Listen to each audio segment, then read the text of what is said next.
Hello everyone, like I mentioned, if you saw it, I'm going to be doing a lot more ex-listeners because I've been away for so long, which I am so sorry about. But like I mentioned, I am doing a Todobakudeku ex-listener, or reader. Yes, I know Todobakudeku is not canon. I personally don't ship it, but this is a very well-written fanfiction, and I actually very much like it, so I thought I would make a video on it. This fanfiction is called Like a Flower by 951. I hope I'm saying that right. If not, it will be in the description and a summary so you kind of get it, but it shouldn't be that hard to understand because it's a full story instead of just a one shot. So, yeah, let's just get into it. YN's POV. 7 years ago, you are 8. Mama, Father, stop, it hurts. I tried to yell to my parents and using all my strength to push them away. Shut up, you brat. You were going to wake up everyone in this damn village. Mother barked back at me. After my father dropped me on the floor and everything turned black, but the last thing I heard my father say was, you weak idiot. Later that night, I felt my eyes open, but I felt weak. I couldn't move my body. I felt numb and heavy on the bloody floor with my blood. I couldn't take any more. I needed to get out of this house, but using all my strength, I stood up, trying to walk to the front door. Then I started to run to the forest. What took like years, I just fell to the ground and passed out. As I woke up, I saw I was not outside anymore. I opened my eyes all the way, and I saw a girl with short brown hair. Hi, how are you? I was walking to get some berries, and I saw you lying on the ground, she said worryingly. I never got this much attention before. I looked around and I looked at my arms, and they didn't have any scratches or any blood. I looked around and I looked at my body, and it looked like I didn't get hit at all. It was like I got all healed. I'm Chakuraka. What's your name? She said with a calming smile. Why, Ellen, I said like a stuttering mess. Nice to meet you, YN. I can tell we're going to be great friends, she said with a warming smile again. I couldn't help but show a small smile and started tearing up. 7 years later, you are now 15. Why are you here so early in the morning? I faced her, showing a big grin on my face. I found a bakery right this way, and I saved enough money so we can go check it out. But it's too early in the morning. Why are we here? Oh, calm down. I looked around, seeing people walking to one place, screaming and fangirling over something or someone. Well, look at that. Today's our lucky day. No line. Let's go get some bread. I was trying to say, but got interrupted. As I was about to walk to the bakery, I felt a tug on my wrist, and seeing Araka with a big, snarky grin on her face. Oh no, she has an idea. Let's go check where everyone's going. Maybe it's something cool, Araka said with a smile.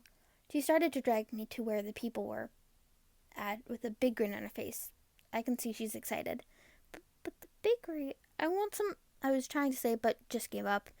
As we were looking around to see what I was staring at confused, I saw a boy on a horse with many knights surrounding him.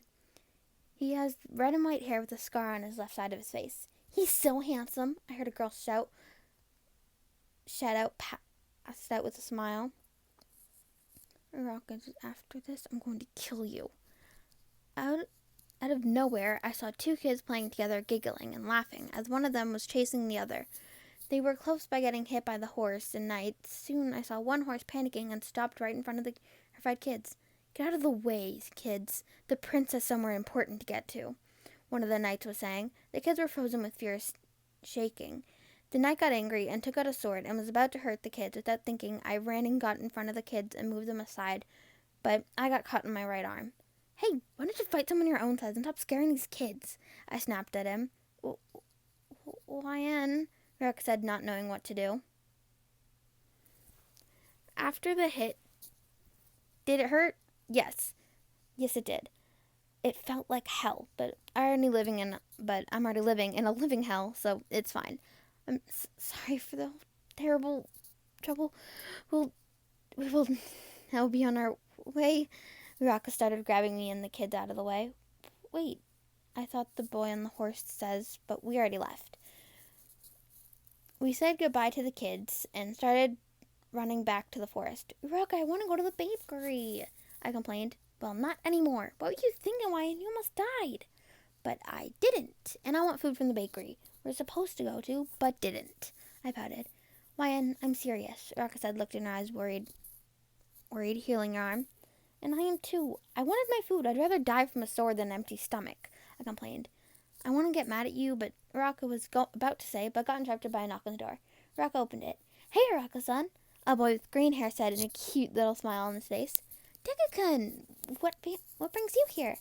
I so happened today. Wyan-chan, what were you thinking?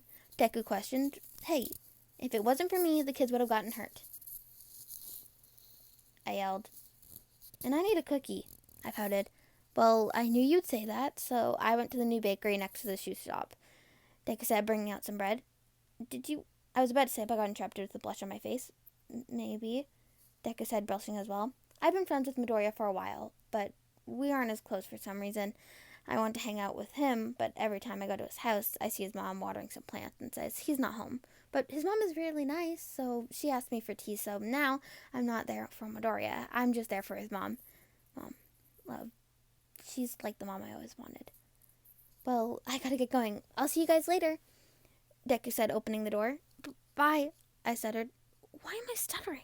Bye, Deku-kun, Uraka shouted, waving her hand crazy. It looked like she was able to hit someone just by waving her hand. I and Uraka talked for a while, and I later realized it was almost sunset. Well, I better get going. You know what happens if I'm late, I said with a frown. Okay, come back if you need healing, okay? Uraka said with a worried expression. I will. Bye, Uraka-san, I said, running off. As I was running, I felt like I saw something in the sky. It looked huge, but I just continued to run back home. I was just starting at the front door, not wanting to go in. I just sighed and walked in. It looked like my parents were asleep already, but the sun just went down.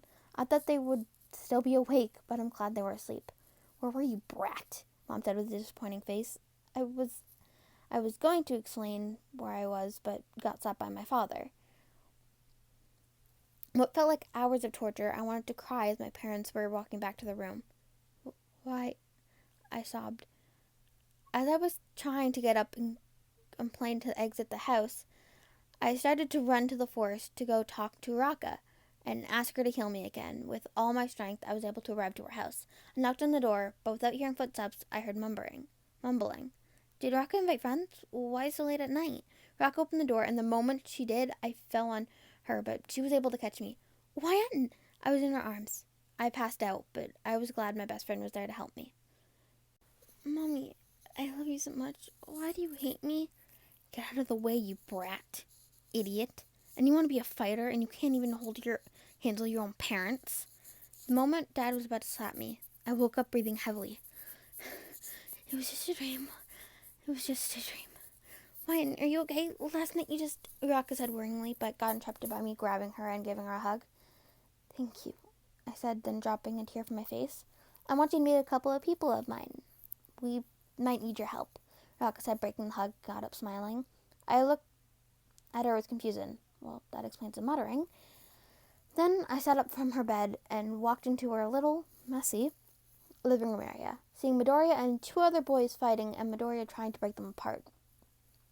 One boy that had spiky blonde hair with anger issues, and the other has to have red and half white hair with a scar on his left side. Wait, I saw him yesterday. What is he doing here? The blonde-haired boy was yelling at the red and white-haired boy, and it looked like they were going to break something in Raka's little home, so I stepped in. Hey, if any of you break something in this home, I'm going to break your leg. They just stared at me with shock, and Midoriya was staring at as they two boys, afraid they would fight again. That's a warning, I said, walking to a little kitchen. Wyan, that sounded like a threat, Deku corrected. I just glared at him inside and went back to talk to Uraka, showing a little smile by the little correction. Dork.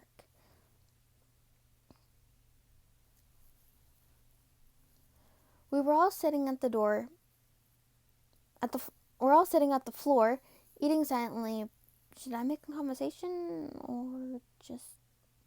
So I was about to start a conversation, but I got interrupted by the blonde-haired boy. Can you just shut the hell up? The blonde boy yelled. Gotcha, don't be mean, Deku whispered. It's getting awkward. Hi, my Nunchaku's Uraka, Uraka announced. No one cares, round face. The blonde barked, trying to fight off the two colored boys. That's it. First he was going to break my bestie's home, and now he snapped at her? Oh, hell nah. Hey, watch who you're talking to. You were talking to the most powerful witch in this damn village. I snapped back to the blonde. You little bit. The blonde was about to yell back with a fist, but got interrupted. That's enough of you two. It's enough of all of you. The colored boy yelled at us. It's just like taking care of my father, the blonde boy whispered while sitting back down on the floor, taking a sip from his tea. Okay, back to business. We need your help, Deku said. Why am I involved, Midoriya? I asked, taking a sip of her tea. The League is back, Uraka whispered in my ear, terrified. After that, I almost choked on air. Couldn't believe what I just heard. Them? I yelled out. The three boys could hear too.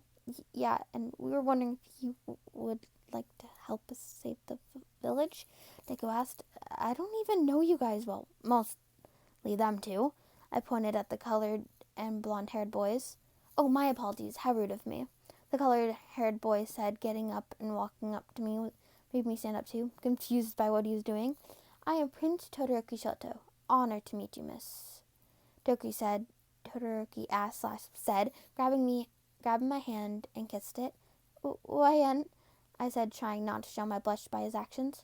Wyan, what a beautiful name for a beautiful young lady, Todoroki said, smiling. Bakugo, the blonde said, trying to get both of us attention, crossing his arms, mostly ruining the moment. Well, it looks like you know everyone now, Wyan. So, what do you say? Would you help us fight against evil? Deku said, holding out his hand, waiting for an answer. So that was the first, I think, 4 to 5 chapters, I'm not very sure, of Todobakudeku, Fantasy AU. Yes, I know it was kind of bad and I was kind of quiet because there's these weird breaks in the chapters, but anyways, that is